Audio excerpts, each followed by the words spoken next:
Bonjour et bonsoir pour celles et ceux qui m'écouteront après la retransmission de ce direct, d'ici d'ailleurs ou de quelque part.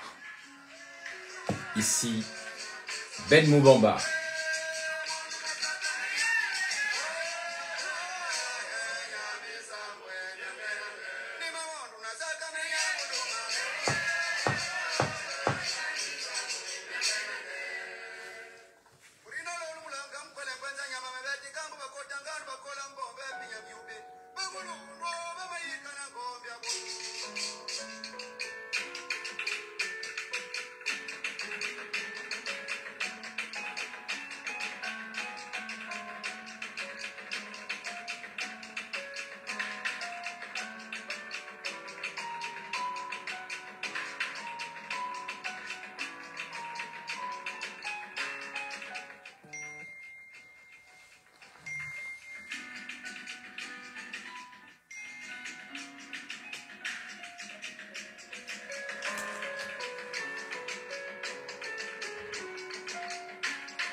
C'est donc sur cette musique dédiée par Pierre Claver Akendengue et un ensemble orchestral français aux résistants gabonais Mbombe, le Mitsogo, le Langounier, qui était aussi l'oncle de Nyanda Makita, le Barambou de Mwabi Punu Barambou, c'est-à-dire du clan de mon père.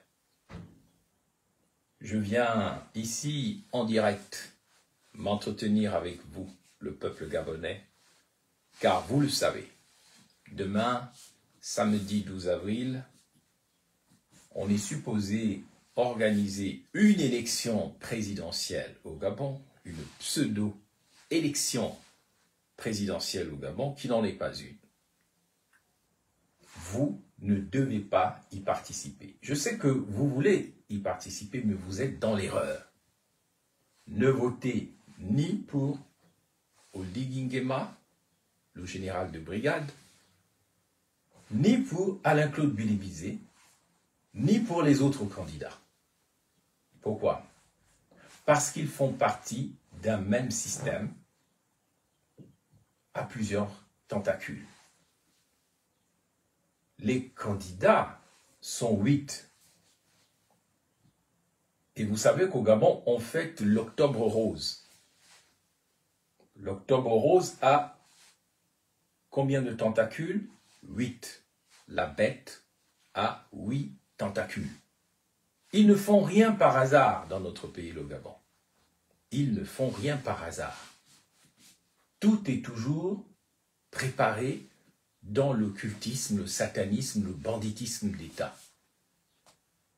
Quand vous accrochez en octobre votre petite pieuvre, votre petite bête au rose, LGB truc, vous accrochez la bête de l'événement, ce que le président français Emmanuel Macron appelait la bête de l'événement.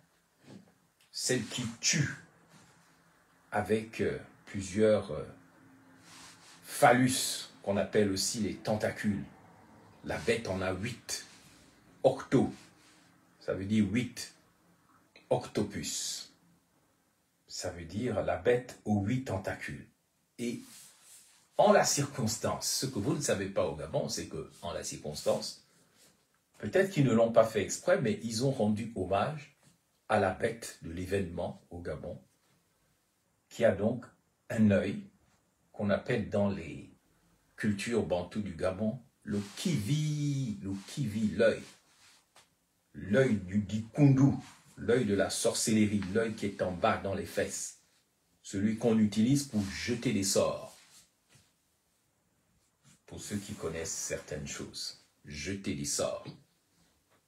Vous ne devez pas participer à cette élection, mais vous allez me dire, mais qu'est-ce qu'il nous raconte?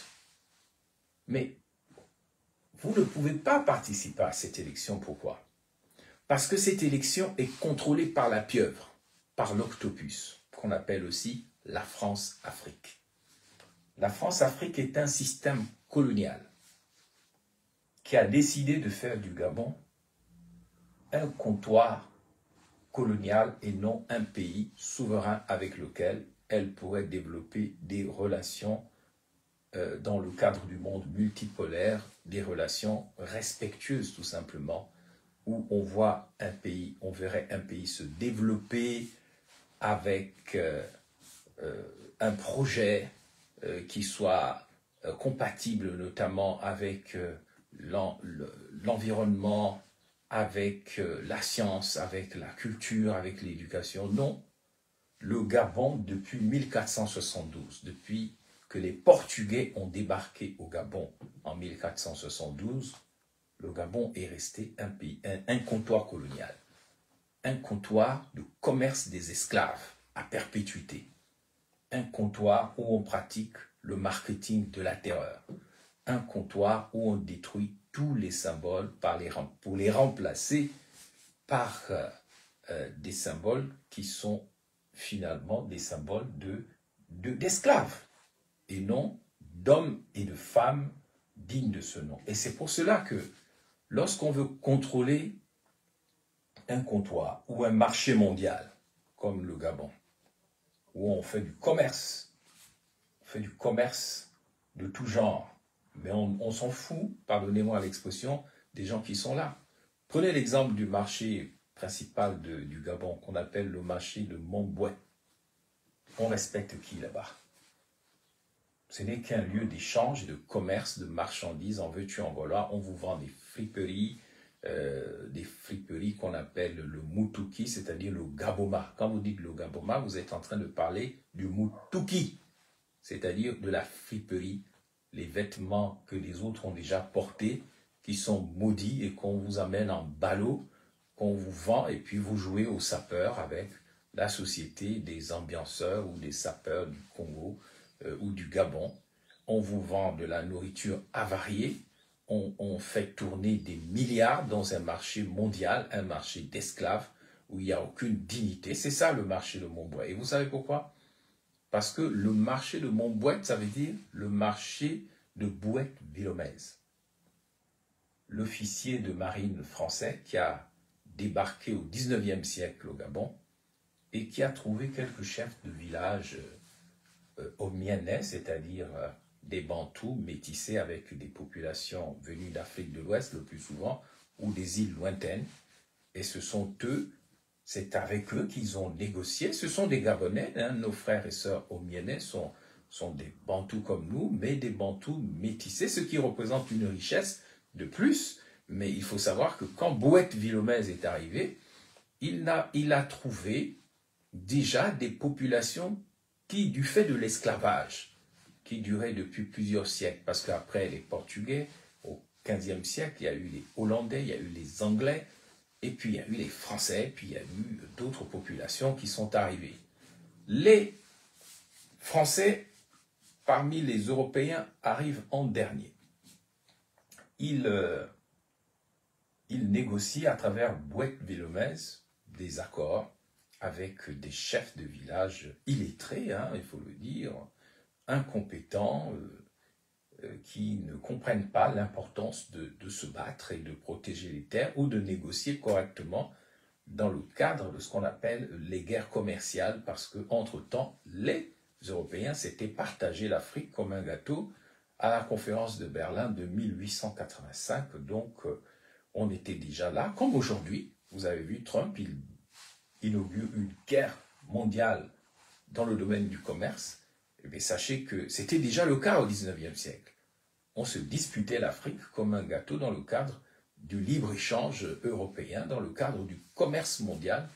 Et quand vous êtes un commerçant et que vous arrivez et que vous trouvez des idiots utiles, pardonnez-moi l'expression, mais l'expression idiot vient de l'écrivain russe Dostoïevski qui a écrit un roman que j'aime beaucoup, que je vous conseille, qui s'appelle L'idiot de Dostoïevski, où il raconte l'histoire de quelqu'un de très naïf, très bon, un bisounours, que nous on appelle au Gabon un dunguru dunguru, c'est pas une insulte, mais en fait c'est quand on est tellement bon, quand on est le bon sauvage en fait. D'après eux, on est tellement bon, on sourit tout le temps, oui patron, oui mbwana, oui, oui, oui, oui, oui, oui, oui, oui. On devient en fait un idiot utile au commerce mondial et on n'est plus un partenaire capable, comme font les Chinois, les Asiatiques, de s'imposer aux Occidentaux comme des partenaires et non pas comme des esclaves. Vous savez, les Anglais, par exemple, dans le cadre de la guerre commerciale, vous entendez parler des taxes douanières en ce moment, ça n'a rien de nouveau. Hein. Les Anglais, pour le commerce de l'opium, c'est-à-dire de la drogue, ils ont attaqué la Chine dans les mêmes périodes. Hein. Ils ont attaqué la Chine, ils ont mis la Chine à feu et à sang et ils ont demandé des îles comme Hong Kong pour pouvoir avoir le droit de commercer avec les Asiatiques. Donc nous, on n'a pas eu au Gabon des pères protecteurs pour défendre les terres. Et quand Bouët-Villomèze est arrivé, il a trouvé quelques chefs de village. Il a sorti des vêtements de clown avec les galons, il leur a donné à quelqu'un, par exemple, je ne veux pas offenser sa famille, mais c'est une vérité historique, il faut que les Gabonais commencent à entendre certaines vérités. Il a donné les terres à Bouët-Villomèze. C'était qui? Un métis, Mitsogo et on ne sait pas quel autre pays en Afrique de l'Ouest ou ailleurs. Parce que quand vous êtes métis, bantou, quelque chose au Gabon, on rajoute dans la micronation qu'on appelle les Ominés, on ajoute le ré ou le ra. Le renombo, le raponda, par exemple, ra pochombo, ça renvoie au Mitsogo, par exemple. Voilà. Rendama, qui veut dire le caoutchouc, ndambu, ça doit renvoyer au quota, quelque chose comme ça. Je n'ai pas ou je ne sais pas exactement, mais je crois bien que c'est par là. Quand on dit rebuka, ça renvoie à un pounou qui s'est mélangé à cette époque-là. Et ça fait la richesse du Gabon, une terre de mixage et de rencontre, mais il faut enseigner la vraie histoire aux enfants au lieu d'interdire aux uns aux autres d'être fiers de leur communauté. Mais il faut interdire le tribalisme, mais pas l'identité culturelle des gens. Donc, Bouët-Villomèze, c'est lui qui a donné le nom au marché de Montbouët. C'était un marché mondial pour bien vous montrer au cœur de votre soi-disant capitale que vous êtes des esclaves à perpétuité. Vous êtes des esclaves à perpétuité. Quand vous allez à Montbouët, sachez que vous allez au marché du Mont Bouët, du mont de Bouët-Villomèze. Vous êtes au marché mondial des esclaves à perpétuité qu'on appelle les Gabonais. Les Gabonais, ça vient du portugais cabane ou gabon. Ça veut dire le manteau. Ça veut dire le mutuki, la friperie. Celui qui est entubé. L'esclave libéré, mais pas véritablement libéré de ses chaînes, mais libéré dans la sorcellerie. Libéré au niveau du dikundu, pour être poli. Donc, notre problème, il ne faut pas voter demain, samedi. Il ne faut pas aller voter. Pourquoi? Parce que notre problème n'est pas Oligui Nguema. Le problème n'est pas Billy Binze. Le problème, c'est la France. La France. Nous ne détestons pas la France, mais la France a peur des esprits libres. Pour le moment, la France a peur de l'intelligentsia africaine. Pour le moment, la France aime les Dunguru, les présidents, les leaders, les acteurs gabonais qui sont décomplexés, des indigènes dans le mauvais sens, c'est-à-dire qui ont des mauvais gènes, des gens qui n'aiment pas leur terre pour pouvoir la commercer au Montbouette, au marché mondial, en faveur de la France. Si vous êtes intelligent, surtout si vous êtes philosophe, moi j'ai grandi au milieu des catholiques, que ce soit au Gabon ou en France. Je crois que là où j'ai le plus rencontré de racisme dans ma vie, je suis obligé de le dire, c'est à l'intérieur du catholicisme et du christianisme. C'est au sein même de la France. Qui ne vous aime que si vous acceptez de vous faire enculer. Pardonnez-moi l'expression, entuber pour être poli. Tant que vous acceptez d'être un porteur de robe, un être efféminé, un esclave, quelqu'un qui fait ce qu'on lui dit, qui répète comme un perroquet ce que son maître lui dit, on va vous aimer. Mais si vous êtes un esprit libre, si vous êtes une conscience éveillée, vous ne serez jamais aimé. Voilà pourquoi, même au début du Gabon indépendant, entre guillemets, on a mis quoi? On a mis qui?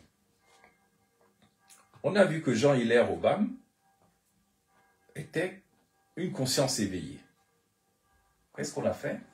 On a pris quelqu'un, Léon Bamiko, qui disait non, non, là, le Gabon ne doit pas être indépendant, il doit rester un département français.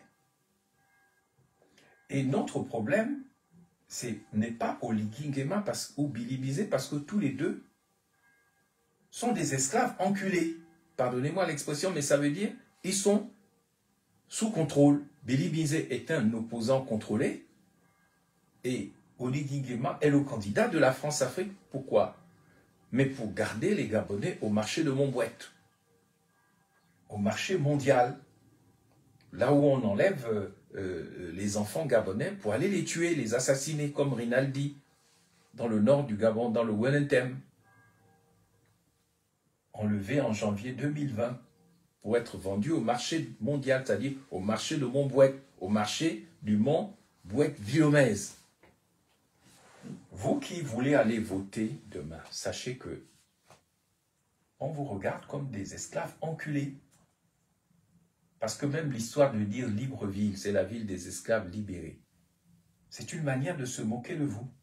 Moi qui vous parle, je suis allé aux origines des fondateurs de Libreville.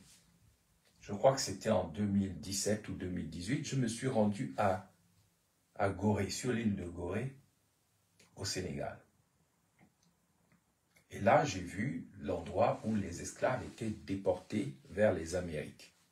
Les esclaves qui étaient capturés essentiellement au Gabon, en Afrique centrale, les Bantous, parce que les autres sont nombreux comme au Nigeria ou au Sénégal. C'est parce qu'ils n'ont pas été beaucoup déportés. Ceux qui ont été déportés, réduits à l'état d'esclaves par les puissances européennes, au premier rang desquelles la France, ce sont les Bantous. On dit le Gabon n'est pas peuplé, mais le Gabon était peuplé, il a été vidé de ses populations. Alors on a dit oui, sans nous, sans l'Europe, sans la France, sans les Africains ne se seraient jamais développés, ils étaient maigrichons, ils ne mangeaient pas bien, ils étaient malades. Mais alors, si les Bantous ou les Africains ou les Noirs étaient des maigrichons malades, mais pourquoi êtes-vous venus les chercher? Parce que quand on cherche des esclaves, on cherche de la force, de la puissance, des muscles. Donc si les gens sont venus chez nous, mais c'est parce qu'il y avait de la puissance dans les corps, de l'énergie, des muscles. Donc, quand je vais à Gorée au Sénégal, je me rends compte qu'il y a les gens qu'on envoie en Amérique par la porte du départ, vous pouvez voir. Et puis vous avez un peu plus loin des quartiers où il y avait ce qu'on appelle les esclaves des maisons, les esclaves traîtres, ceux qui servaient de prostituées ou ceux dont on abusait ou qui surveillaient les autres. Ce sont ceux-là, lorsque, sous l'impulsion des gens comme Victor Schœlcher et d'autres, quand l'esclavage sera interdit, ou interdit, eh bien, on va prendre une partie des esclaves collaborateurs, des esclaves entubés. Ce sont ceux-là qu'on va emmener, notamment à Libreville, pour changer le nom de Libreville, le nom de Mpungu en Libreville, parce que Mpungu, qui est la cité du vent, du souffle de Dieu, on va transformer ça en Libreville, c'est-à-dire la ville des esclaves enculés, des esclaves entubés. Et on va prétendre que, voilà, Libreville, mon ami, je te veux, je te dis dans quelques jours, au revoir. Vous connaissez la chanson. Le problème des Gabonaises et des Gabonais, c'est qu'ils ne comprennent pas leur histoire. Ils ne comprennent pas que nous sommes dans une prison à ciel ouvert. Le Gabon est une prison. Vous pouvez tout faire. Si nous ne sortons pas du cycle que nous a imposé la France, en sachant que nous ne détestons pas la France parce qu'il y a plusieurs France. Il y a la France des valeurs, des principes et des normes qui s'appliquent à elle-même, et il y a la France des illuminés, selon le principe cartésien, je pense donc je suis, c'est-à-dire que quelque chose est vrai parce que je l'ai pensé, je suis français, je le pense, donc c'est vrai. Et pourtant, Descartes, leur philosophe de renom, avait dit « Mais il me faut pratiquer le doute. Je dois même douter de mes propres pensées. » Mais la France ne doute de rien. Et c'est là son erreur, notamment actuellement. On a vu le président Macron aller au Burkina Faso, aller humilier en public le président Roch Kaboré. Ce qui nous a emmenés en 2022 avec la révolte des militaires burkinabés qui ont pris le pouvoir et qui ont mis la France dehors. Ça n'aurait jamais dû arriver si les Français pratiquaient aussi correctement le cartésianisme. Au lieu de dire que quelque chose est vrai parce que je l'ai pensé, on devait aussi douter de est-ce que ce que je pense est forcément vrai? Est-ce que c'est normal que Moubamba soit mal vu à l'Élysée ou chez Bolloré parce qu'il est philosophe, parce qu'il dit la vérité? Mais non, les Français préfèrent traiter avec des gens comme l'empereur Bokassa, un idiot utile, un esclave enculé. Alors Giscard va le mettre au pouvoir, après va prendre sa femme, et puis après va le démettre. Aujourd'hui, on a Touadéra, on a eu les anti-Balaka, on a eu le CK, on a les Russes en Centrafrique. C'est le résultat de l'illuminisme français qu'il faut absolument arrêter si on veut sauver et la France, et le Gabon, et l'Afrique. Parce que nous sommes avant tout d'abord des êtres humains, nous sommes dans un monde multipolaire où on doit se respecter. Ce n'est pas parce que quelqu'un est noir qu'il est mauvais, ce n'est pas parce que quelqu'un est blanc qu'il est mauvais, ce n'est pas parce que quelqu'un est jaune. La vraie dynamique à instaurer aujourd'hui dans les relations internationales, c'est la redéfinition du genre humain qu'on appelle aussi le bantou. Bantou, ça veut dire genre humain. Par opposition aux animaux et par opposition aux esprits ou aux entités. C'est tout. Quand on dit bantou, on ne parle pas des noirs, même si ça correspond à un début historique dans un espace habité par des noirs. Le Gabon est le jardin enseveli, le paradis perdu qu'il faut retrouver. Même si tout le monde est noir au départ, on accepte que l'évolution de la race humaine l'emmène à se diversifier à travers les blancs, les rouges, les jaunes. Nous sommes des êtres humains. Tous les hommes sont frères et sœurs. Et c'est le Mahatma Gandhi qui l'a dit en Inde. Et ça nous parle à nous aussi. Donc, encore une fois, si vous allez voter en pensant que Oligui va développer le pays, vous êtes dans l'erreur et vous allez le payer cher. Si vous allez voter en pensant que Oligui Nguema, c'est le chemin, la vérité et la vie, mais vous allez le regretter. De même, si vous allez voter pour Alain-Claude Billy-Bizet, c'est pareil. Vous l'avez vu lors d'une réunion il y a quelques années, lorsque un de ses comparses gabonais de la résistance du Trocadéro est entré dans une des réunions où il était avec des Français, notamment un député européen du Front National. Et la réunion a été interrompue. Il joue le jeu de la France, comme malheureusement Albert Ondo Ossa, qui n'a rien compris non plus.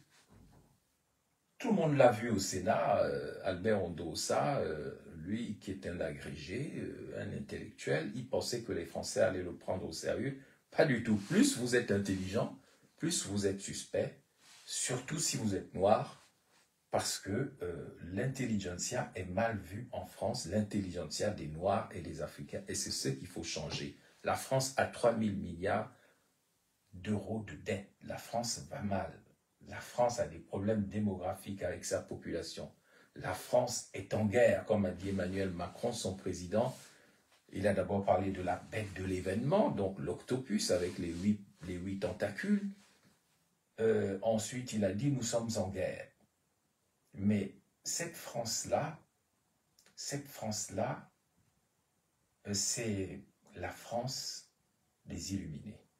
La France de ceux qui pensent que ce qu'ils pensent, c'est ça qui est vrai. C'est ça la vérité. Et qu'après leur vérité, il n'y a plus rien. C'est pour ça que nous devons nous opposer à la France, non pas parce que nous la détestons, mais parce que nous l'aimons. Moi, j'ai 3 enfants, métis. Mais dans leur tête, ils sont d'abord français. Et ce sont des génies, tous les 3. J'ai donné à la France mes gènes. Et ces gènes-là serviront à la France. Non pas au Gabon, parce qu'il y a très peu de métis qui reviennent sur la terre africaine, surtout après avoir vu le désordre qu'ils ont vu et la manière dont leur père a été traité. Nous aimons la France de Victor Hugo, la France de Jeanne d'Arc, la France des grands penseurs de l'État, la France des spirituels, des philosophes, des humanitaires, la France de la culture. Nous n'aimons pas la France raciste. Nous n'aimons pas la France de la rancune. La France de Soissons. Je vous explique ce que c'est que la France de Soissons. C'est donc le premier roi de France qui s'appelait Clovis, avait eu un problème de partage de butin avec un de ses soldats. Lors du partage du butin, il y avait un vase que le roi de France, Clovis, je connais, puisque Reims est ma patrie et mon territoire d'adoption en France. Donc le premier roi de France, Clovis, qui a été sacré roi dans la fameuse cathédrale de Reims, je crois que parmi les hommes politiques gabonais, je suis celui qui connaît le mieux l'histoire de France et la culture française. J'ai les 2 cultures. Et c'est pour ça que je peux me permettre de critiquer la France, parce que la France ne comprend pas. Ne comprend pas qu'en tuant le Gabon, en gardant le Gabon comme comptoir colonial, le Gabon n'est pas développé. Contrairement au Sénégal ou à la Côte d'Ivoire, le Gabon est maintenu dans le fossé, dans la merdia de l'artiste, dans la merde de l'artiste, comme on dit. C'est un tableau italien, je crois. Une peinture. Donc, pour revenir à Soissons, la France de Soissons, c'est la France de la rancune. C'est le roi de France, Clovis, qui a démêlé le partage du butin avec son soldat. Il ne dit rien. Et quelques années plus tard, il retrouve ce soldat, il a sa hache, qui mord le bois, comme a chanté Pierre Claver Akémégué, le chanteur gabonais. Il a sa hache et il va prendre sa hache, il va tuer son soldat en lui fendant la tête et en lui criant « Souviens-toi du vase de Soissons ». C'est-à-dire que les années avaient passé, mais dans son illuminisme, il avait gardé la rancune contre son soldat et l'avait tué. C'est ce qu'on appelle la France du vase de Soissons. Donc le problème, c'est que la France ne fait pas son aggiornamento, c'est-à-dire son reboost, ne fait pas sa remise en question, sa relation avec les terres qu'elle a colonisées, avec les populations qu'elle a instrumentalisées, les populations de ces territoires qui ont tout donné à la France ne sont pas respectées puisqu'on leur impose toujours des idiots utiles, des dungourous, dungourous. C'est ainsi que le 4 avril 2009, moi j'ai réuni à Reims un forum, le forum de Reims le 4 avril, où j'ai prononcé un discours qui m'a mis en orbite politiquement. On était en France, à Reims, et il y avait des représentants du gouvernement Fillon. En ce temps-là, j'étais très bien vu par la France-Afrique. Et j'ai dit à la France, jusqu'à quand vas-tu être insensible à la souffrance d'une terre qui t'a tant donné? Nous voulons une Afrique libre, non pas anti-française, mais une Afrique qui s'assume comme étant une terre digne d'être respectée parce qu'elle est habitée par le genre humain, même s'il est noir, c'est le genre humain. Et moi qui ai vécu vraiment au cœur de la France, au cœur de la France-Afrique, au cœur du catholicisme, au cœur du christianisme, je dois dire que j'ai observé que ces réalités sont des réalités habitées par l'illuminisme. On pourrait dire l'illuminisme de Lucifer. Les gens sont comme avec leur croyance, par leurs pensées, par leurs idées. Ils ne sont pas sensibles à ce qui est différent d'eux.